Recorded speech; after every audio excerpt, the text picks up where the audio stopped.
आज तक रेडियो सुनता है सारा जहां। ज्ञान ध्यान।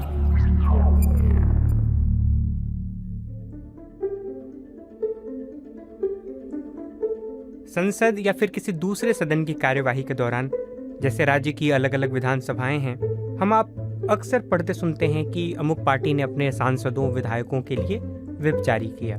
अभी हाल ही में दिल्ली सर्विसेज बिल जब पेश किया गया तो आम आदमी पार्टी ने अपने सांसदों को 3 लाइन का व्हिप जारी किया। तो क्यों ना ये समझें कि ये व्हिप है क्या, आया कहाँ से, अलग अलग व्हिप का मतलब क्या है और व्हिप जारी क्यों किया जाता है, कोई अगर पालन न करे तो उस पर किस तरह की कार्रवाई हो सकती है, क्या भारत में और जहाँ से ये आया वहाँ पर एक ही तरह की कार्रवाई का नियम है। इन सभी बातों को समझने की कोशिश करेंगे। नमस्ते, ये है ज्ञान ध्यान। मैं हूँ शुभम तिवारी।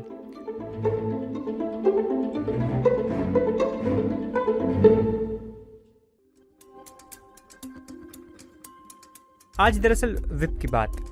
व्हिप का काम पार्टी में अनुशासन को बनाए रखना है और यह एक प्रकार से आप ऐसे समझिए कि लिखित आदेश है और व्हिप किसी भी पार्टी की ओर से अपने विधायकों या सांसदों को जारी किया जाता है।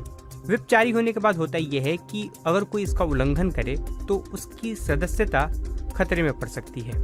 जब भी सदन में फ्लोर टेस्ट की स्थिति बनती है, खासकर ऐसे समय पे जब विपक्ष ने अविश्वास प्रस्ताव लाया हो या फिर किसी अहम बिल पर वोटिंग होनी हो और उस पार्टी के उस बिल से इंटरेस्ट जुड़े हों, तो पार्टी अक्सर आप देखेंगे कि व्हिप जारी करती है।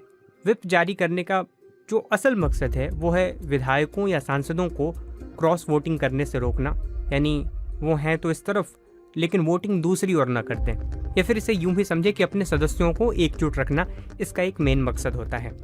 व्हिप ये जो शब्द है ये हमारे यहाँ भारत में ब्रिटिश संसद की शब्दावली से आया।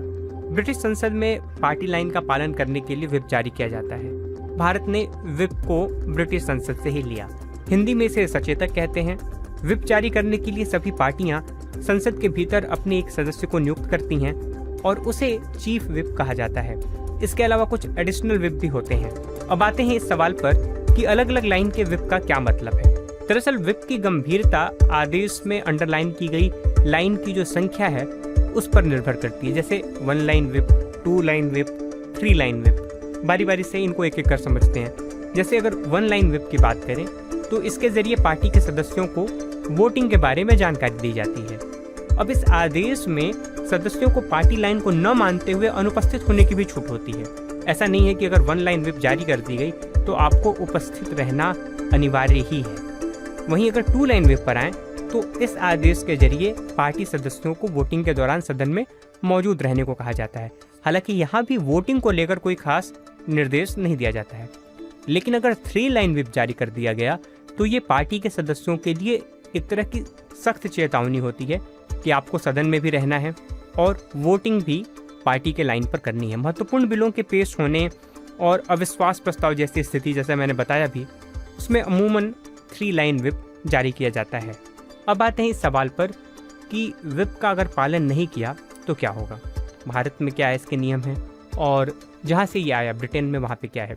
पार्टी की ओर से व्हिप जारी करने के बाद जब कोई सदस्य इसका पालन नहीं करता है तो उस पर अनुशासनात्मक कार्रवाई की जाती है। यदि सदन में पार्टी के मुख्य सचेतक व्हिप जारी करता है और पार्टी के सदस्य व्हिप के खिलाफ चला जाता है तो उस परिस्थिति में सदन की सदस्यता भी उस विधायक या सांसद की खतरे में पड़ जाती है। व्हिप का आदेश नहीं मानने पर हर देश में अलग अलग व्यवस्था है। यूनाइटेड किंगडम में व्हिप का उल्लंघन करने पर सांसद जो हैं वो पार्टी की सदस्यता तो खोता है लेकिन सदन में निर्दलीय संसद के रूप में बना रह सकता है। वहीं भारत में 3 लाइन व्हिप का अगर उल्लंघन कोई सांसद कर दे तो दल बदल कानून के तहत पार्टी लाइन से अलग वोट करने का ग्राउंड बनाकर सांसद की सदन से सदस्यता जा सकती है। तो ये था आज का हमारा ज्ञान ध्यान, जिसमें हमने ये समझा कि व्हिप होता क्या है, कहाँ से ये हमारे यहाँ आया, व्हिप कितने तरह का होता है, कोई न माने तो क्या उसकी कीमत उस सांसद या विधायक को चुकानी पड़ सकती है। इस पॉडकास्ट को अब समेटने का वक्त है।